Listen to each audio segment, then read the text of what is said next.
made. So we already heard about both the ideological and material dimensions of contemporary patterns of racial inequality. I'm going to talk about the way that law frames those questions. Now, let's just pause for a moment and acknowledge that the frame Black Lives Matter could simply be an observational fact. Just part of a background reality, no more political or no more contested than the idea that white lives matter, right? The fact that it is a contested frame tells us that there's still a project going on around race. So what I want to do is frame some part of that project in legal terms. I want to identify Black Lives Matter as a discourse of resistance that puts into question the way that race continues to be reproduced in this contemporary period of so-called post-racialism. So effectively, I'm questioning what is post-racialism, what are its mechanisms, what role does law play in establishing the basic background narrative that Black Lives Matter is trying to contest. Now, in doing this, I also want to bring into the conversation not just the ongoing efforts that are underway in the political sphere, but I also want to bring into conversation some of the product of student activism from the past. So in particular, I want to talk about and frame these comments as comments around critical race theory. So I don't really have the time to tell the full story of critical race theory and perform it, but I'm going to ask you to take into consideration that most of what I'm talking about actually came out of the earlier generations' interrogation of, contestation of the terms of knowledge production in universities. And the idea was that knowledge production, access to knowledge production, the ability to create a group of intellectuals who are actually engaging in the process of rationalizing our ongoing efforts to reform society, of contesting the ways in which racial stratification was justified. That project was ever so much a part of the civil rights movement as voting rights was, or as economic justice is. So recognizing that these places are as contested as courtrooms, as elections, as hiring offices, that was a central part of critical race theory. And it's a central part that I want to hold up, partly because students had everything to do with making that project actually happen. The second thing that I want to also talk about is the role of gender in the domestication of racial justice discourses. And I want to frame that out of the contemporary effort to create a racial justice project that I call post-racially pragmatic. It is President Obama's attempts to deliver at last some kind of racial justice intervention, but my argument is going to be that that effort to deliver it has been constrained by a performance of post-racial pragmatism. One might call it assimilationist, one might call it simply an effort to deliver something on race within the existing ideological and political constraints, rather than trying to push at those constraints. I'm going to argue that it has particular gender dimensions as well. So let me get on with this. I'm having just a little difficulty pushing these through. So I might just keep talking until the slides catch up with me, or until someone comes up and saves me as they see me floundering here trying to. Okay, so we've been talking about colorblindness in and out of the day, and I want to talk about colorblindness largely as an ideological frame that does a certain kind of work. I call this a colorblind museum. I'm going to give you some snapshots of colorblindness as they have been articulated in the law throughout history. Now, our first question might be, what actually is colorblindness? And we've been talking about it throughout the day in several different ways. I want to provide more or less a schematic of colorblindness as it plays out in the law. So in the law, when we encounter colorblindness, we encounter it first as a theory of racial neutrality. The idea being that equality requires neutrality, and neutrality is constituted by being blind to race, by not acknowledging race, by not giving preference on the basis of race, or by not discriminating on the basis of race. So it is one theory of what racial equality is, which is racial neutrality. It is also thought to be the mediating principle of the 14th Amendment by almost a majority of the justices on the Supreme Court. Namely, if you ask what does the 14th Amendment require, 4 of our current justices will say the 14th Amendment requires colorblindness. Now that might not be necessarily controversial to you yet, but I hope by the time I get done, you will be aghast at my telling you that colorblindness is just about to become the mediating principle of the Constitution. It is also a social theory of race and racism. So to be colorblind as a response to race and racism, you have got to boil down racism to decisions based on the basis of race. And you have to have a definition of race, which is largely a static definition of race, right? Usually it's framed as skin color, as opposed to other ways one might think about race. One might think about race as the historicized vessels of racialized power. One might think of race as relational as opposed to simply skin color. So to boil down colorblindness into ignoring race, you have to have something static to ignore, right? It's somewhat like, don't think about elephants. You have to know what elephants are in order not to think about them, if you even thought you could think about something that you're not supposed to think about. So colorblindness performs this kind of mental gymnastics in the law, which of course is impossible to actually play out. Again, I hope I can prove that to you. Colorblindness also is used to denounce a certain kind of social policy. So you would know those social policies by the terms that they're used to frame them. So used to denounce something called preferential treatment, used to denounce affirmative action, even now used to denounce traditional kinds of anti-discrimination interventions. The idea being that all of these things are departures from some kind of neutral baseline. And when you depart from a neutral baseline, you are actually engaging in preferential treatment. What is neutral? Neutral is colorblind. What is not neutral? What is preferential? What is preferential is paying attention to race in order to do something, right? So colorblindness tells us what the neutral baseline is. And finally, colorblindness helps us define racial equality as symmetrical treatment. So if we've decided that race cannot be the basis for which any kind of social policy can be used to pursue, then essentially we're creating an idea that equality is achieved when we treat people in a symmetrical way.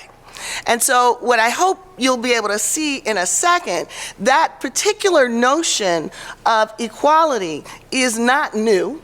It's over a century old, and it was actually a conception of equality that was used to undermine the first Reconstruction, and I will argue it is essentially doing the same thing now. So let me see if I can get through it in time for you to say absolutely right. We live in a time where many people have used the term post-racialism and have embraced the idea that what we witnessed was what I call a big event that marks the difference between some time in the past and the time now. Big eventism has often been used to distinguish between different kinds of racial moments. So the Civil War was a big event, around which some people said the nature of our racial society has been completely transformed by this big event. Right? So blacks might experience racial segregation after the Civil War, but that has nothing to do with slavery. That just has something to do with our cultural habits. So the big event of the Civil War, the big event of the 13th and 14th Amendment, were often used to deny the continuity of racial subordination, to say that it was about something other than what most black people knew it was actually about. So the election of Barack Obama is sometimes the big event that says the day before he was elected, maybe some of the stuff that was going on had something to do with race. But the day after he's elected, now we have gone into a post-racial moment. And everything that is underneath the idea of the glass ceiling being shattered suggests that there are no more excuses for African-American disparity anywhere else throughout society. So it's basically a big event argument that's used to say we are post-racial in the sense that we used to be racial, now we're beyond that. Now, one of the questions is, well, when people say post-racial, what exactly is the moment that we passed from that history in which, looking at the White House, we could say that was a product of racism, or looking at the Senate, or looking at who's in boardrooms, or looking at who's in prisons, or looking at who's homeless. When did we go through that moment where at one point we could see that it had something to do with racial antecedents, and now it has nothing to do with it at all? So it's a question to ask for definition about what we're assuming the current situation is with respect to the historical dimensions of racial inequality. Now, I'll just pause for a minute to say there are any number of ways in which we might think about post-racialism. We might think of it as just a subvariant of being a race society. Like when we say post-colonialism, we don't think that a post-colonial society is the exact opposite of a colonial society. We see it as a subvariant with certain dimensions of colonialism still playing out. We don't tend to hear people talking about post-racialism as a subvariant of a racial society. What people tend to do is try to talk about it as its opposite, as its denial. So I'm going to push an argument that what is being contested is the nature of what we mean when we say post-racial, and obviously I'm going to make an argument that post-racial is not mission accomplished.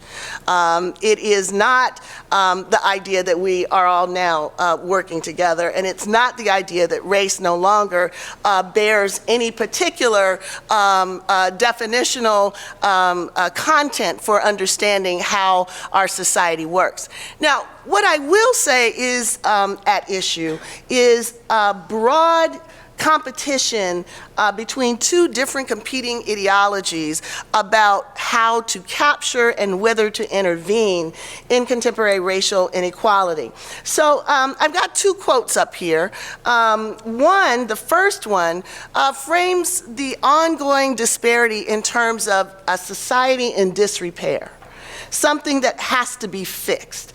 The idea that something is owed that has not been realized. The idea that there's a continuing demand for some kind of intervention to shape, alter, redistribute racial goods in society and also racial harms. It is the idea of repair. Some would see it as the core idea of the idea of reparations, right? So there is a problem, and that problem is not natural. That problem is a problem around which some kind of expected policy is legitimate to try to dismantle. The second position is a direct repudiation of that idea of repair. It's an idea that nothing is owed, Nothing is lost. No one owes anyone anything. There are no debtors and there are no creditors. What we have is just American society. There may be huge disparities across American society. There may be racialized patterns of this disparity, but it's not the product of anything that has been constructed or anything around which a claim can be made for alteration or redistribution. Right? So those are the two competing frames.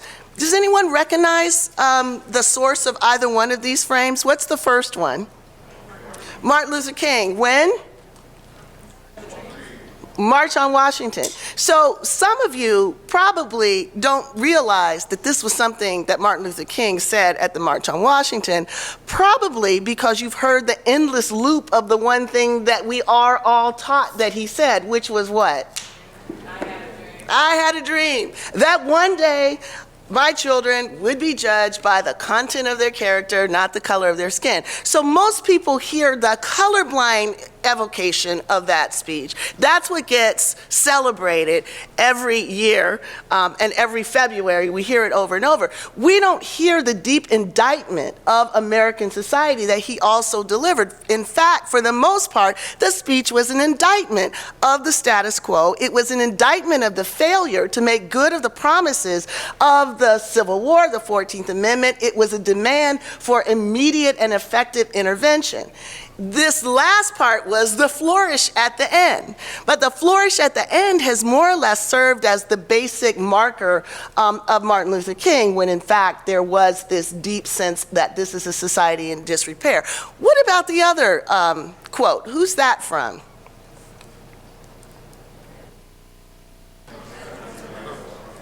Okay, so I'm hearing some whispers. It's our good Justice Antonin Scalia. It is his response in a case having to do with affirmative action. I'll talk about it in a minute. But it's basically speaking back across 30 years to say nothing is owed. So the idea that affirmative action is predicated on the notion of institutions in disrepair, cities in disrepair, markets in disrepair. He's arguing that that's a false idea. Right? There is nothing owed. And here's the more important kick to what he's saying. It's one thing to say that you don't have a constitutional right that has to be acknowledged to repair. So essentially, one argument could be you cannot use the 14th Amendment to force cities to create affirmative action programs for contractors, for example. That's one possible argument. But Justice Scalia goes beyond that. In all of these cases having to do with affirmative action, essentially one institution has already said we might not have to do it, but we choose to do it. We choose to do it because we're responsive to the history. We choose to do it because we're responsive to the political process. We choose to do it because we're responsive to institutional actors who say we don't like our institutions to carry the signature of racial discrimination from the past. So they've chosen to do it. Justice Scalia and others on the Supreme Court are now saying you can't even choose to do it.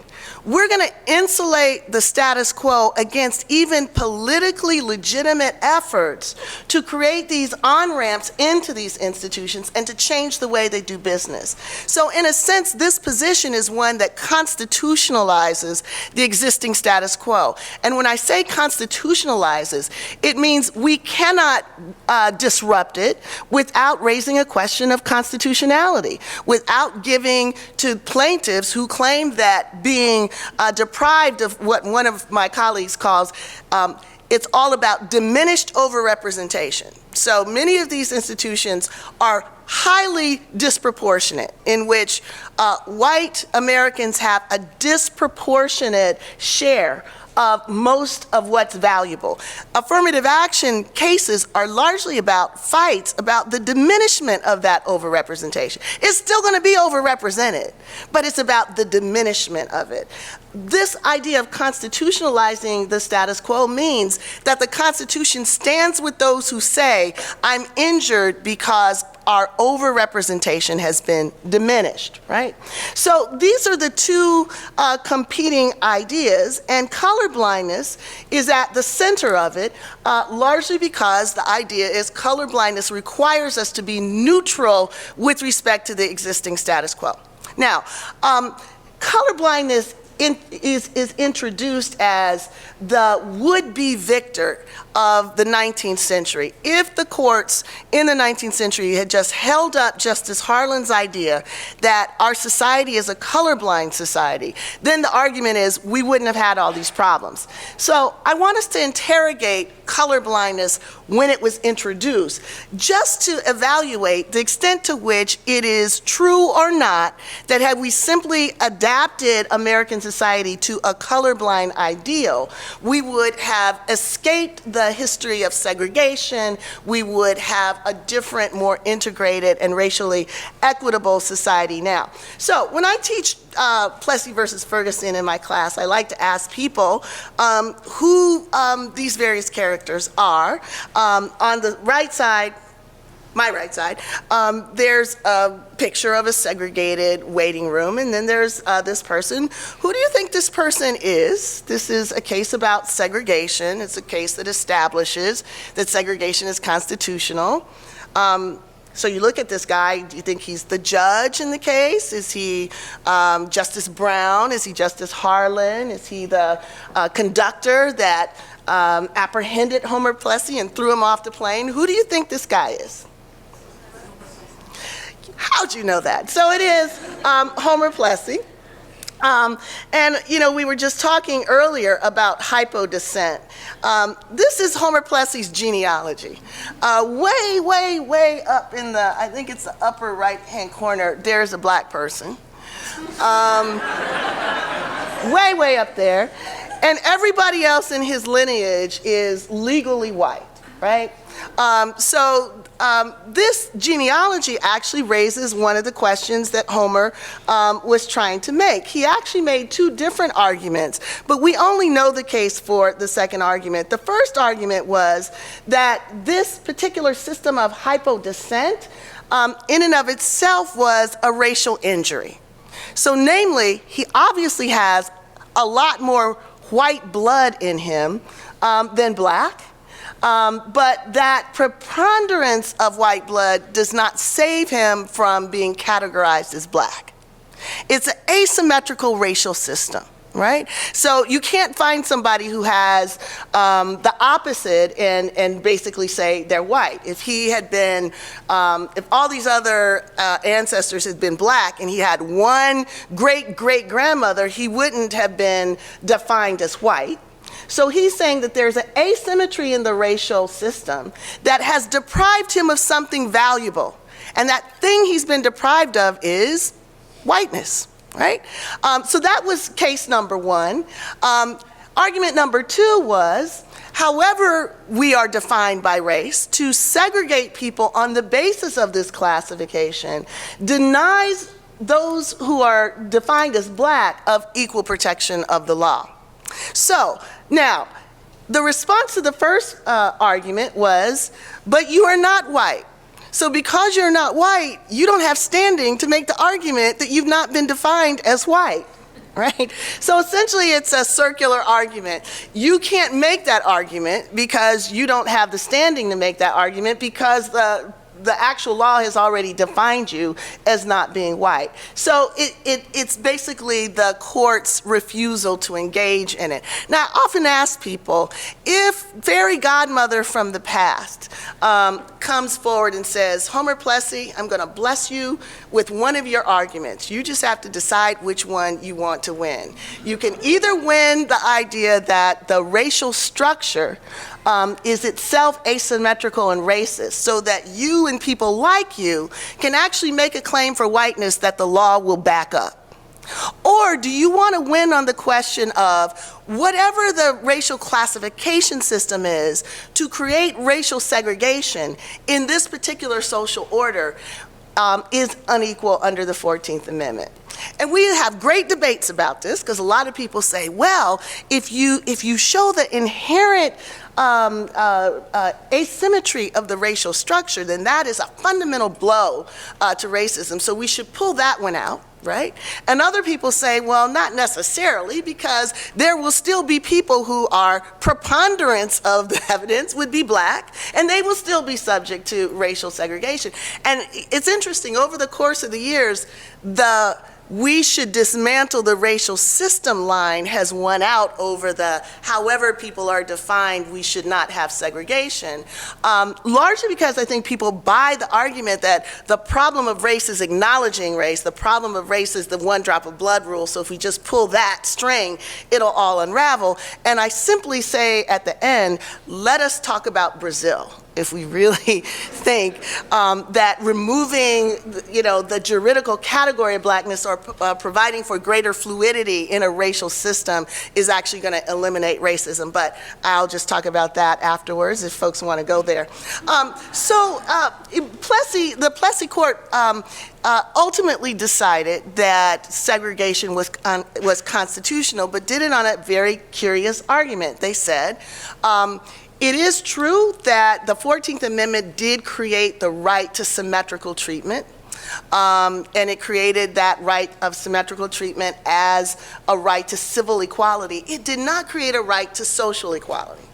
So the question is, which side of the line did segregation fall on? Right? How do you know whether or not segregation actually violates the promise of civil equality or not? Well, the court said, look, if everyone is treated the same, then we have civil equality. Now, one might think, good, Plessy's going to win, because obviously you're not being treated the same if you're being forced to sit in a dirty, noisy, nasty car because you're black, but if you are white, you could sit in a better car. Not so quickly. The court said, of course everybody is treated the same. They're treated the same because they're being treated symmetrically. Whites can't sit in black cars, blacks can't sit in white cars. There's an equality in that, right? That's symmetrical. So all the state of Louisiana had to do was show, yes, we don't allow blacks to sit in white cars, we don't allow whites to sit in black cars. The court's good, got you, you're okay. Now, we all, by 20th century lights, look at that and say, how can anyone think that's symmetrical treatment when we know what segregation was actually about? It was all about the asymmetry of the message, the asymmetry of the experience, the symbol of it, the consequences of it. There were all these asymmetries that had everything to do with defining what segregation was about. So what did the court do with those asymmetries? They put them in the social realm. You can't do anything about those asymmetries. They're all social, right? So people are choosing to interpret segregation in a certain way. The court said, look, we're white. If the blacks take over the legislature and they create segregation, we certainly wouldn't feel that we are inferior because of it. So you should just choose to think differently. Right? If you think differently, you have your solution. Like click your heels 3 times and you'll be in, the racial promised land. The second thing the court said was, look, if we give Plessy this right to social equality, we're actually giving the group something they don't deserve. And that would create all kinds of problems. So what we have to do is just stand back and let the whole thing work itself out in the racial marketplace. Eventually, African Americans might show themselves to be worthy. Eventually, they might be able to pull themselves up by their bootstraps. But we can't give it to them because that would be giving them preferential treatment. We can't give them something that they don't deserve. Right? So this court was under the view that segregation was a transparent social system that didn't already create the outcomes that they said that they were standing by willingly neutral to let play out. In other words, the idea is that segregation itself did not actually shape the idea about racial value that people thought they were seeing. Right? Now, Justice Harlan comes in, people like to think that he's the hero of the story, saying, we should be colorblind. This is ridiculous. We shouldn't have a constitutional rule that permits the states to create segregation along with all the messages of inferiority that go along with it. So as far as he's concerned, the rule should be colorblindness. Now, folks have lifted this up as the constitutional theory that will save us all, the constitutional theory that will give us equality. But let's figure out what Justice Harlan said just before he said those great words about colorblindness. He basically said, look, we got this, white people. We don't need this extra law to reinforce our superiority. We are the dominant race, and we will be for all time as long as we stick with the program. Right? We don't need this extra stuff. So his idea of colorblindness was not a corrective to racial subordination. It wasn't going against racial domination.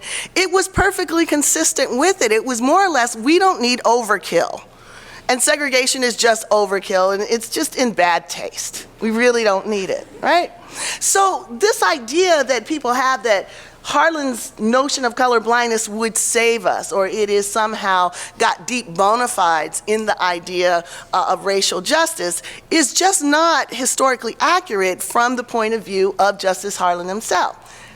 Now, the question is, what is the contemporary consequence of Plessy? So I'll just say a couple of these notes. So today, the idea of colorblindness in many ways replicates the symmetrical notion of Plessy and Justice Harlan's colorblind ideal. Let's go back to that affirmative action case that I was just talking about with Justice Scalia. It was a case of Richmond versus Croson. Many of you know it. Richmond, cradle of the Confederacy, a city that was no stranger to the Supreme Court. It had been before the Supreme Court for housing discrimination, voting discrimination. They closed their school system rather than integrate after Brown. That's how hardcore Richmond was, right? So now the issue was in a city that was nearly 50% black, less than 1% of all of the state's contracting dollars went to minority businesses. So when the city council became a more fully representative council, they held hearings and decided that they would create a set-aside program. So some percentage of the subcontracts would go to minority businesses. The main contracting association, of course, sued, and this case went up to the Supreme Court. And the question was whether this kind of intervention was constitutional or not. And the response was, equal protection requires symmetrical treatment. Symmetrical treatment now means colorblindness. So this is unconstitutional because the distribution scheme is not colorblind, right? So once again, you might say, well, what about all the asymmetries that we're talking about? Some of them, the same asymmetries that we were talking about in Plessy, namely who has access to contracting, the consequence of industrial lockout, the consequence of a whole history of individuals not having access to contracting because contracting is basically an old boys kind of process. What about all those asymmetries? And the answer there is the same as the answer in Plessy. They're societal. You can't redistribute societal value, no matter how much it's tied to racism of the past, no matter how many people you can point to that didn't have a chance of being a minority business. In fact, the reason why Justice O'Connor gave for not being able to sustain affirmative action is we have no idea how many minority businesses there would have been had there not been past discrimination. The whole point of affirmative action was to actually create the opportunities for those minority businesses to come into being. And that's precisely why Justice O'Connor said we cannot have it, because you can't even show us any people who were actually discriminated against. So what I'm trying to suggest here is the same kind of symmetrical treatment that we now think is silly, namely black sitting in one car, white sitting in another, is actually being reproduced today in colorblindness. A silly idea that race is basically skin color rather than social relationships, historically situated patterns of access. That is seen as being societal, and to actually try to redistribute that is seen as violating the Constitution. Now, in case you think that that doesn't go far enough, let me just throw this last little bit at you. This idea of colorblindness was basically used to say that Linda Brown, who was the plaintiff in Brown versus Board of Education, was basically being harmed in exactly the same way as the students that she walked by on her way to school, right? Because all of them were subject to classification in determining what school they went to. So all of the information about what racial segregation did, all of the ways that it created an asymmetrical system, have now been washed out of Supreme Court doctrine. And the only injury is the injury of being assigned to school because of your race. Not being assigned a subordinate position because of your race, not for being that group that no one wants to be in school with because of their race, not the long-term social consequences of being a group of people who are pariah class. None of that has anything to do in terms of these four justices with what the actual injury was in Brown versus Board of Education. Right. So as Justice Roberts says, there's a solution to race discrimination. Basically, just put your race sunglasses on. You don't have to see it anymore, and if you don't see it, it's not a problem. Now, I want to say just a few words about education and then move to the last part of my conversation with you. University of California versus Bakke, one of the major cases that played a role in pushing back a broader social vision that was possible. University of California had an affirmative action program. 16 seats were set aside for students of color to compete. I do want to say this. A lot of times, Bakke gets talked about as a case having to do with black students. In fact, there are very few black students in the program. This is California. Right, so the majority of those students were not black. There were some blacks, but they were Latinos, they were Asian Americans, some Native Americans, and some African Americans. But it gets framed as a black race case for reasons that I'll suggest in a second. So University of California offered 4 justifications. You can see them. Interestingly, look at what is in common with the first 3 justifications and what's different about the last one. Right? All the first 3 justifications have to do with the consequences of segregation and the history of racial domination. They have to do with elevating the interests and needs of communities of color. The last one is about the university's interests, right? The university's educational interests, corporate interests, however you want to frame it. In the decision that circulates now as the decision of Bakke, all those first 3 justifications were removed as legitimate rationales for affirmative action. So anything having to do with repair is outside of the justification that the Supreme Court upheld. The one that they did address and embrace was the interests of the institution, right? So I think we heard earlier this morning that basically diversity says we will bring students in so that the university experience is more educationally valuable for everybody. Not really everybody. It's for the folks who wouldn't have been exposed to students if there hadn't been an affirmative action program. So what's the consequence of an affirmative action program that's not rationalized based on the actual interests of the community, but instead rationalized on notions of diversity? Well, there are any number of negative outcomes, but the most significant one is that it preserves the idea that affirmative action is a preference.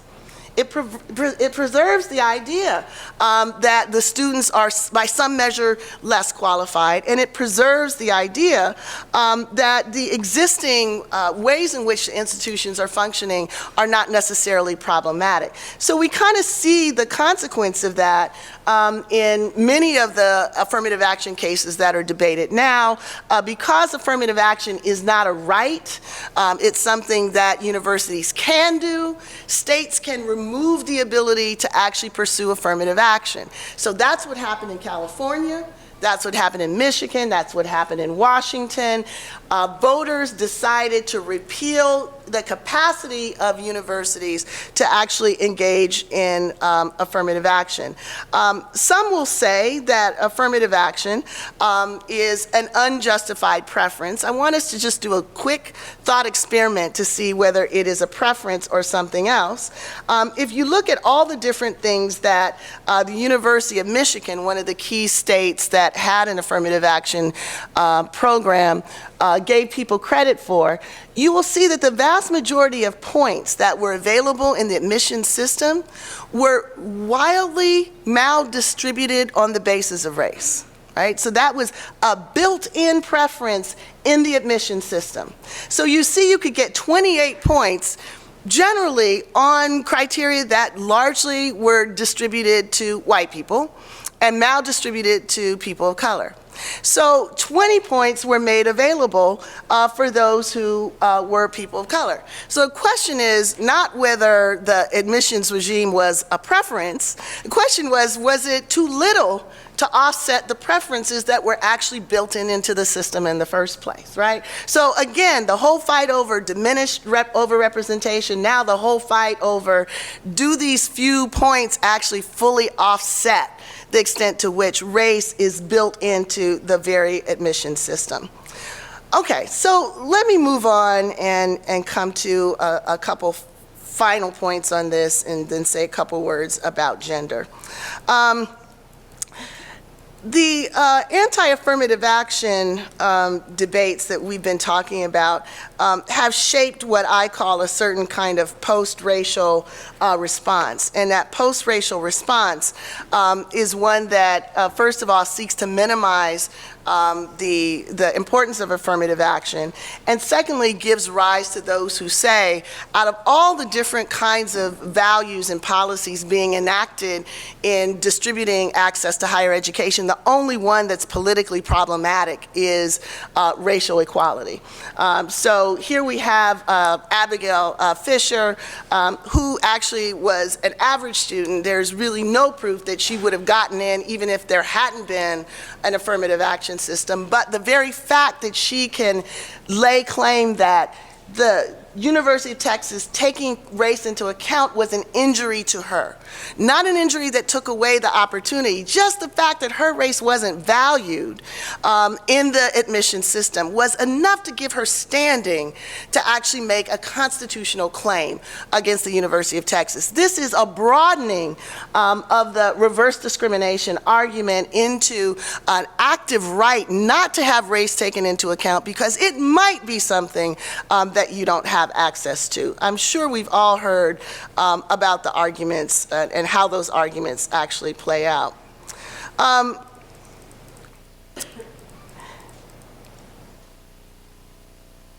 This one I very much want you guys to see. And all right, the third rail. Look at these pictures. Do we still need affirmative action? 10 ways to think about it. Look at the first picture. When you think about affirmative action and it says 10 ways to think about it, what are at least 3 of the ways that that picture suggests that you should think about whether affirmative action is still necessary? Or more importantly, who benefits from affirmative action? So affirmative action is about what groups? Black people, right? And who's not in that picture? Okay, so women are not in that picture, white women are not in that picture, other people of color are not in that picture. And importantly, look at his dress. What is that telling you? What kind of African American is the picture suggesting benefit from affirmative action? Yeah, So middle class, relatively well-to-do, has the air of privilege in the pose, right? So some people might look at this and think this is someone who was actually part of the Michigan case. He's a model. If you look in the inside front page, it says, thank you Gap for the gear, thank you Pierre Cardin for the tie, thank you for the glasses. Someone imagined what the typical beneficiary of affirmative action was, posed this as reporting on affirmative action. Right? Media is the third rail here, right? Because this person is just meant to represent a particular line on what the problem of affirmative action is, that we consume as a real story about affirmative action, right? Subsequent studies have shown that most of the reporting about affirmative action follow precisely this kind of pattern, presenting it as all about blacks, no one else, all about race, not about gender, all about privilege, African Americans, not the fact that, for the most part, African Americans and other people of color got access to jobs that they would have never had through affirmative action, and most of it is not really about universities. Take a look at the second picture. What's different about the picture that is a different color? It's broken, it's dull, it's not up to the standards for which we want to use pencils for, which is to write. This is the cover of a book created by a colleague of mine called The Mismatch Theory.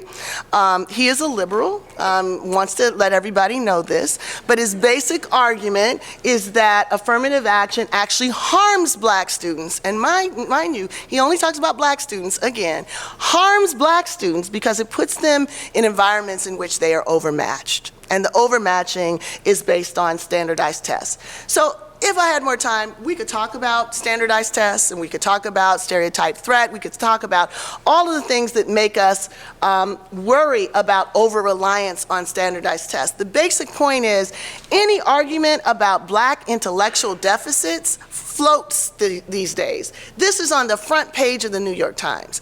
Any other argument about some of the stuff that everyone's been talking about today is on the back pages if it gets reported at all. So this is part of the post-racial moment. You can talk about intellectual deficits, cultural deficits. You can talk about whether black kids listen to too much hip hop. You can talk about, whether they don't have the same kind of commitments to education. That's okay. Post-racialism does not constrain your ability to come up with racialized explanations for inequality. What it does constrain is your ability to talk about anti-racism. What it does constrain is your ability to make the links between the past and the contemporary moment. That's the ultimate feature of post-racialism. So I'm going to end with a little video clip.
That's it.